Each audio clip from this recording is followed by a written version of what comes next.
Gálatas capítulo 1, do verso 6 ao verso 9. O tema hoje é o devocional 63, são 63 dias que estamos aqui nos nossos devocionais, e o tema hoje é examinar as Escrituras. É uma expressão que Jesus usou, embora agora vamos usar, ler o texto de Paulo. Bom, o verso 6 diz assim: admiro-me que esteja passando tão depressa daquele que vos chamou na graça de Cristo para outro evangelho. Olha bem, Paulo estava admirado, né? A gente fica admirado tem hora também, né? Que estejas passando tão depressa daquele que vos chamou à graça, na graça de Cristo para um outro evangelho. Não existe outro evangelho. O que ele quer dizer aqui é que um evangelho diferente, outros ensinos, falsos ensinos, heresias, é isso que ele está falando, tá? Que ele está querendo colocar aqui. Por quê? Qual é o problema de Paulo aí em relação aos Gálatas, no contexto de Gálatas? O problema é que muitos dos Gálatas, no caso os religiosos, eram judaizantes. O que são judaizantes? Como eles viviam? O que eles ensinavam? Por exemplo, eles viviam de acordo com a lei mosaica, basicamente, prioritariamente, e eles tentavam também ser cristãos, mas eles davam primazia, colocavam em primeiro lugar, pelo que percebes, a obediência da lei, das obras da lei. Por exemplo, eles defendiam, né, dentre outras coisas, a guarda do sábado, defendiam também a circuncisão. Então, o cristão, ele deveria, claro, crer em Cristo, mas ele também deveria, para ser salvo, praticar aí, né, a circuncisão, né, no caso, o sexo masculino, né, todo deveria ser circuncidado ao entrar na congregação dos cristãos. E deveriam, claro, lógico, guardar o sábado, e dentre outras regras, obras, né, da lei. E Paulo, ele ia, o ensino dele, do Evangelho, ia de encontro a essa observância da lei, né, litúrgica da lei. E esse é o grande problema, então, aqui. O grande problema é quando ele escreve a carta, num contexto de mais ou menos de 50 depois de Cristo, justamente contra essas pessoas que ele está em debate, né? Porque, na verdade, é um debate, né? Então, ele escreve a carta com esse teor, com uma tese, né? E com a ideia de que realmente essas pessoas, elas pregavam um outro evangelho, um evangelho diferente, não o evangelho de Cristo. Porque o evangelho de Cristo, todos nós sabemos que você é salvo pela fé, e unicamente pela fé em Jesus Cristo, né? E não pelas obras, pela observância das obras. Então, é bem claro isso daí na palavra de Deus. Muito bem. O verso 7 diz assim: o qual não é outro, senão que há alguns que vos perturbam e querem perverter o evangelho de Cristo. Olha bem, o qual não é outro, senão que há alguns que vos perturbam e querem perverter o evangelho de Cristo. Olha bem, ficou claro aqui, né? Paulo está combatendo essas pessoas que queriam perverter, né, o evangelho de Cristo, o simples evangelho de Cristo, aonde está bem estabelecido de que A graça de Deus nos salva, de que pela fé somos salvos. E isto não vem de vós, não vem das obras, para que ninguém se gloriasse, como lá diz em Efésios capítulo 2. Então, é isso que ele está colocando. Ele vai aqui bater pesado exatamente nessas pessoas que estão querendo que o Evangelho, né, que as pessoas, no caso, que crescem no Evangelho, ou crescem em Cristo, também entendessem que deveriam seguir, praticar a lei mosaica, a risca, inclusive a liturgia mosaica, obedecendo, né, a guarda, por exemplo, como eu já disse, do sábado, também obedecendo a prática da circuncisão no meio da congregação, tá? Então, isso daí realmente ia contra o Evangelho, que era simplesmente crer em Jesus Cristo para ser salvo, né? Eu posso até, eu sei que tem pessoas que guardam o sábado, e esse daí é uma questão de interpretação, e as pessoas interpretam isso, isso não vai levá-las ao inferno, né? Jamais, na minha concepção, na minha opinião, não. Agora, quando elas colocam o sábado acima do Evangelho, ou no caso, crer em Jesus Cristo, né? Quando elas colocam a observância do sábado, condicionando as pessoas, por causa da observância do sábado, a salvação, aí sim, aí é uma heresia, aí realmente é inaceitável, biblicamente falando, segundo a postura de Cristo e segundo a postura e os ensinos do apóstolo Paulo. Não tem como. Eu posso fazer isso. Essa é uma questão que eu tenho liberdade para fazer. Se eu posso fazer, tudo bem, tá? Mas eu não posso obrigar ou impor isso à Igreja de Cristo. Aí não, aí eu estaria dentro desse conceito aqui de outro Evangelho. O Evangelho de Cristo, todos nós sabemos, somos salvos pela fé em Jesus Cristo. Unicamente pela fé em Jesus Cristo, pela graça de Deus, e não depende das obras para que eu alcance a salvação. Todas as outras coisas que eu possivelmente faça, por exemplo, como guardar o sábado, e até mesmo se eu fosse um judeu ou até quisesse aderir a práticas judaizantes ou do judaísmo, mesmo que isso acontecesse e eu falasse, não, eu vou me circuncidar, para fazer lá como Abraão fez lá, tal. Isso daí seria um problema meu, desde que eu não coloque isso como doutrina, como regra, como condição para ser salvo. Acho que ficou bem claro isso aqui, tá?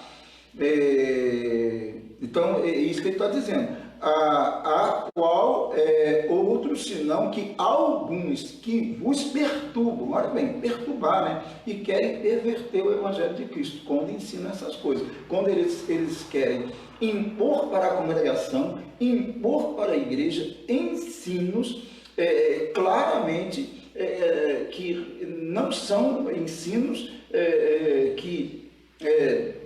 bíblicos para a igreja de Cristo, ou para a igreja ser salva, ou para os cristãos serem salvos. Quando as pessoas querem impor isso, tá? A única coisa que a Bíblia diz claramente para alguém ser salvo é que eu devo crer em Jesus Cristo, crer no senhorio de Cristo, crer na ressurreição de Cristo, né? É isso daí que faz com que eu seja salvo. Confessar isso, declarar isso diante de todas as pessoas, né? É isso que realmente faz com que uma pessoa seja salva. E não qualquer observância às normas, às regras, às obras da lei, tá? é Cristo Jesus, é pela graça de Deus, tá? E observando isso, ou seja, essa fé em Jesus Cristo, arrependido dos meus pecados, eu vou praticar como cristão, é claro, como discípulo de Cristo, eu vou praticar, lógico, boas obras, tá bom? É isso daí. Bom, o verso 8 diz, mas ainda que, o texto diz, mas ainda que nós, ou mesmo um anjo vindo do céu, vos pregue evangelho que vá além do que vos temos pregado, seja anátema. Anátema é maldito, né? Ou maldição, essa ideia. Então, ainda que, ele está dizendo que é uma hipótese, né? Ainda que ele, tá? Ainda que ele, ou venha um anjo do céu, ele diz um anjo do céu, e pregue um outro evangelho, pregue o evangelho que vá além, ou seja, nós nunca podemos ir além do que está escrito no evangelho, nunca podemos ir além do que está escrito na Bíblia. Por isso é importante ler, estudar, examinar as Escrituras Sagradas, para que ninguém ensine a você o que vai além. Eu não quero ir além, nem aqui e nem além. Eu preciso estar sintonizado, compreender as Escrituras Sagradas, e é isso que devemos fazer. E para compreendê-la, eu preciso, logicamente, lê-la e orar e falar com Deus, para que Deus me dê o entendimento correto das Escrituras Sagradas. Só Ele pode dar o entendimento correto das Escrituras Sagradas, tá? Certo? É isso que Paulo está dizendo. Se ele ou um anjo, qualquer pessoa, qualquer ser, pregasse coisas diferentes ou coisas além daquilo que foi ensinado, seja anátema, maldito. E ele diz no verso 9, assim como já dissemos e agora repito, se alguém vos prega evangelho que vá além daquele que recebeste, seja anátema. Ele repete basicamente a mesma coisa. Se alguém pregar um evangelho que vá além, né? Além do que está escrito, tá?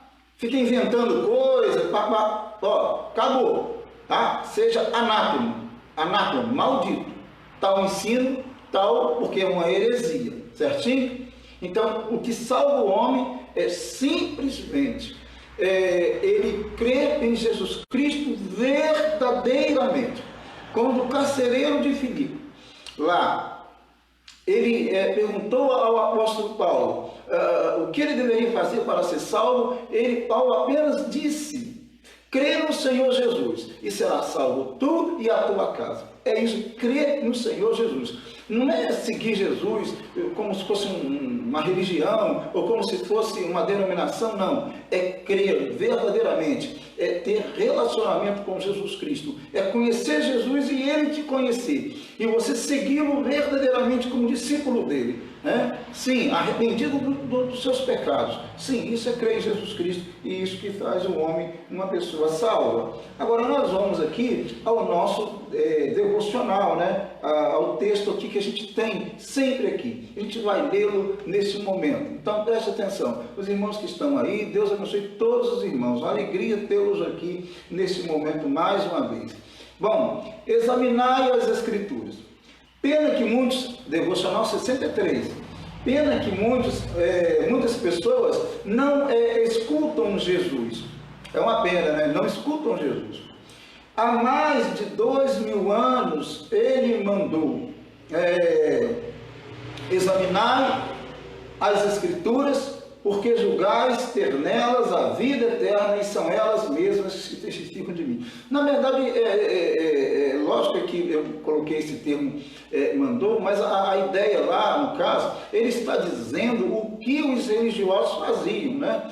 Há mais de 2000 anos ele falou, né? Examinar que eles, os religiosos, examinavam as Escrituras, os judeus religiosos, esse é o contexto lá do texto, examinavam as Escrituras e eles cuidavam ter nela a vida eterna, e ele estava dizendo que são as Escrituras que testificam dele, de Jesus Cristo.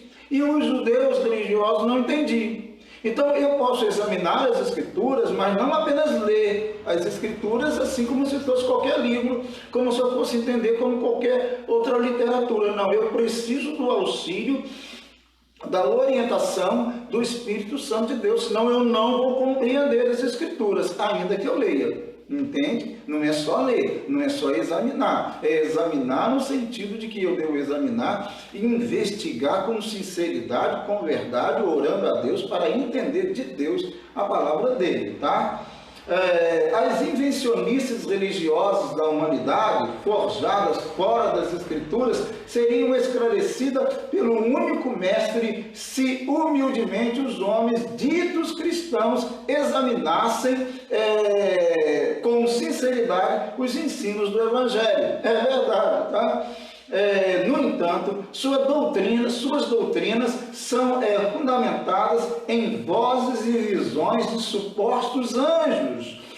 Seus ensinos angelicais mudam ou distorcem o texto bíblico para se adequar aos seus ensinos ilusórios. Muitas doutrinas que tem por aí, muitas religiões que tem por aí, a base, o fundamento de suas doutrinas são revelações de supostos anjos, que na verdade não são anjos, porque os ensinos desses anjos contrariam, ou seja, vai de encontro às Escrituras Sagradas, vai além das Escrituras, e se vai além, acabou, é heresia, é isso daí, tá? Mas a palavra de Deus está aqui, é a palavra do Senhor, é a Bíblia, ela é a revelação de Deus para nós. Cabe entendê-la, compreendê-la, tá? E tem muitas religiões aí, várias e várias religiões no Brasil e no mundo, que vai além das Escrituras, querem ensinar coisas que não estão aqui, que foram anjos que revelaram. Isso é heresia. A base da nossa fé não está nas revelações dos anjos. A base da nossa fé, a regra da nossa fé está na palavra de Deus, na Bíblia, nas Escrituras Sagradas. Aqui está a base da nossa fé, o fundamento da nossa fé. Bom, o apóstolo Paulo chamou tais ensinos de outro evangelho. Nem sempre uma heresia bíblica é caracterizada por negar a existência de Cristo. Pelo contrário, muitas vezes ele é aparentemente o protagonista. Seu nome e sua mensagem, sua imagem são usados estrategicamente com o objetivo de atrair homens para longe da Bíblia, para longe dos verdadeiros ensinos de Cristo. É verdade, muitas religiões usam o nome de Cristo, não é para poder divulgar a verdade, não, é só para poder iludir as pessoas, mas no fundo, os seus ensinos estão longe, né? Muito longe de Cristo, do Evangelho de Cristo, entendeu? É isso aí, então usam só o nome de Cristo para poder se projetarem, mas na essência ensinam outras doutrinas, outro evangelho, vai além das Escrituras, entende? E aí você tem que fugir disso. Por isso que é importante ler as Escrituras Sagradas, tá? Ler a palavra de Deus, é muito importante. Em geral, os seguidores dessas heresias acham que encontram algo novo, a verdade oculta. Todavia, semelhante a Eva, cai nas mentiras antigas da serpente e deixam de ouvir a voz inconfundível de Deus revelada unicamente nas Escrituras. É verdade. Esses grupos religiosos e as pessoas às vezes ficam dando ouvido a essas doutrinas, a essas religiões, que, como eu disse, usam o nome de Cristo. Porque Satanás, na verdade, ele não está preocupado se uma religião usa o nome de Cristo ou não. O que ele quer é distorcer, é perverter o ensino de Cristo, o Evangelho de Cristo. E as pessoas não percebem por quê? Porque elas não leem muitas vezes a Bíblia, a palavra de Deus, não leem orando, não leem com sinceridade, então elas são enganadas por falsas doutrinas, só porque aparentemente tem o nome de Jesus. tem o nome de Jesus, mas o ensino, na verdade, vai contra o ensino de Cristo, né?